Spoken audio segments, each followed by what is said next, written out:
anasema msijisumbue kwa jambo. Haleluya, msijisumbue kwa jambo. Unajua sisi kama Wakristo tuna nafasi kubwa sana ya kuviona vitu vinafanyika kwenye maisha yetu kuliko mtu ambaye sio Mkristo. Naongea. Haleluya. Lakini Biblia inasema msijisumbue kwa jambo lolote, bali katika kila jambo unapaswa kusali na kufanya nini? Kuomba na kushukuru. Haleluya. Kwa hiyo Jumapili niliwaambia kila kitu ambacho unakifanya wewe kama Mkristo lazima mtangulize Mungu katika hicho. Lolote unalofanya kama Mkristo, kubali Mungu awepo katika hilo unalofanya. Unapoanzisha kitu, ruhusu Mungu awe nacho. Haleluya. Bwana asifiwe. Chochote unachokifanya, weka mkono wa Mungu, ruhusu mkono wa Mungu uwe kwenye hicho ili waone manufaa. Hapo maandiko yanatuambia msijisumbue kwa jambo lolote, bali katika kila kitu kwa kusali na kufanya nini? Na kuomba. Kuna vitu vingine havihitaji wewe utumie akili. Kuna mambo yanahitaji wewe utumie Mungu.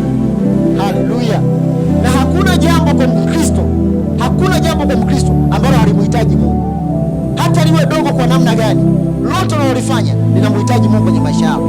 Na ndio maana maandiko yanatuwekea wazi, yanasema msijisumbue kwa jambo lolote, bali katika kila jambo kwa kusali na kufanya nini? Kwa hiyo inatuonyesha umuhimu wa kuomba kama Wakristo. Inatuonyesha kwamba sisi Wakristo pattern zetu za kufungua vitu ni kupitia nini? Kusema na kuomba. Haleluya. Sijui kama mtu ananielewa. Vitu ili vifunguke lazima usimame nafasi ya kuweza kufungua. Ufunguo wa kila kitu uko mikononi mwako. Na ndio maana maandiko yanasema lolote mtakaolifunga duniani litakuwa limefungwa wapi? Na lolote mtakaolifungua duniani litakuwa limefungwa wapi? Nani anafunga? Ni Mungu. Siongee watu wa Mungu. Nani anafunga? Ni Mungu anafunga. Amesema lolote mtakalo. Kwa maana nyingine wewe ndio una access ya kufunga na wewe ndio una access ya kufanya nini? Kwa hiyo jinsi ulivyo ni matokeo ya wewe ulivyofungulia vitu au namna gani ulivyofunga vitu kwenye maisha yako. Naongea na mtu mmoja. Kwa hiyo katika kila jambo unapaswa kusali na kuomba. Na